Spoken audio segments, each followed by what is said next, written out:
Assalamualaikum warahmatullahi wabarakatuh. Perkenalkan dengan saya Amelia Aswa, peserta Laskar CPNS Kementerian PU Batch 1 tahun 2020. Pada video kali ini saya akan membahas mengenai isu manajemen ASN dan Smart ASN. Apa itu manajemen ASN?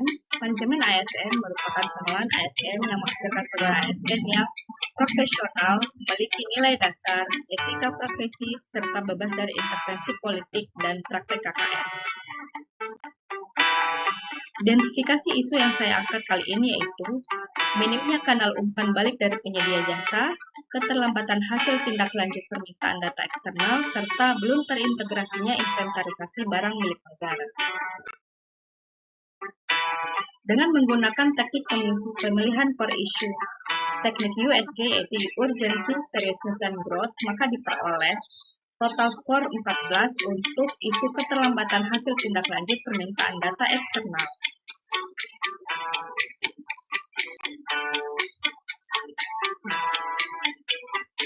Terkait isu keterlambatan hasil tindak lanjut permintaan data eksternal, kenapa saya angkat masalah ini? Karena faktanya di lapangan banyaknya permintaan data yang masuk melalui berbagai kanal, tidak melalui sistem yang terpusat sehingga sulit dalam melakukan pencatatan dan memantau permintaan data eksternal.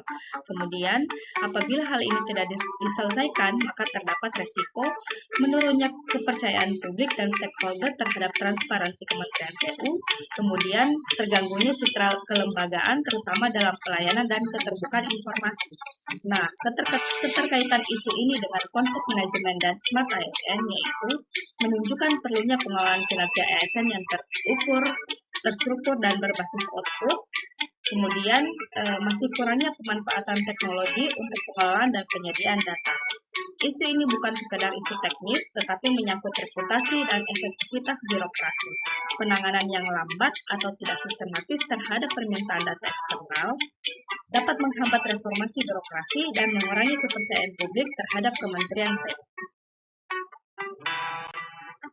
Hasil analisis SWOT saya terkait isu ini yaitu analisis kekuatan, adanya komitmen Kementerian PU terhadap transparansi dan keterbukaan informasi publik. Kemudian dari sisi weakness atau kelemahan, belum ada sistem terintegrasi untuk permintaan dan penyediaan data lintas unit kerja. Untuk opportunities atau peluang, terdapat potensi pemanfaatan teknologi digital yaitu dashboard atau e-arsip untuk mempercepat respon data, dan yang terakhir yaitu threat atau ancaman yaitu risiko teguran dari lembaga pengawas, penurunan kepercayaan publik, serta terdapatnya overload pekerjaan dari sisi ASN. Akar masalah yang menjadi fundamental dari isu ini yaitu tidak adanya sistem koordinasi dan dokumentasi data lintas unit, serta ASN belum memiliki kompetensi dan SOP khusus untuk respon data eksternal. Solusi yang saya tawarkan terhadap adanya isu mengenai lambatnya tindak lanjut terkait permintaan data eksternal yaitu yang pertama, penguatan tata kelola data, kemudian digitalisasi sistem permintaan data, yang ketiga, pengembangan kompetensi ASN, serta monitoring dan evaluasi.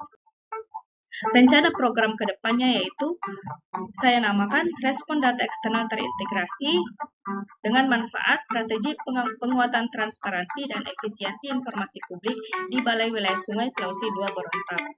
Nah, komponen dari program ini mencakup hal-hal yang tadi saya jelaskan yaitu penyusunan SOP respon data, pengembangan dashboard permintaan data, pelatihan ASN dan penunjukan KIP data, serta monitoring dan evaluasi kinerja respon. Cukup sekian video kali ini, sampai jumpa di video selanjutnya. Assalamualaikum.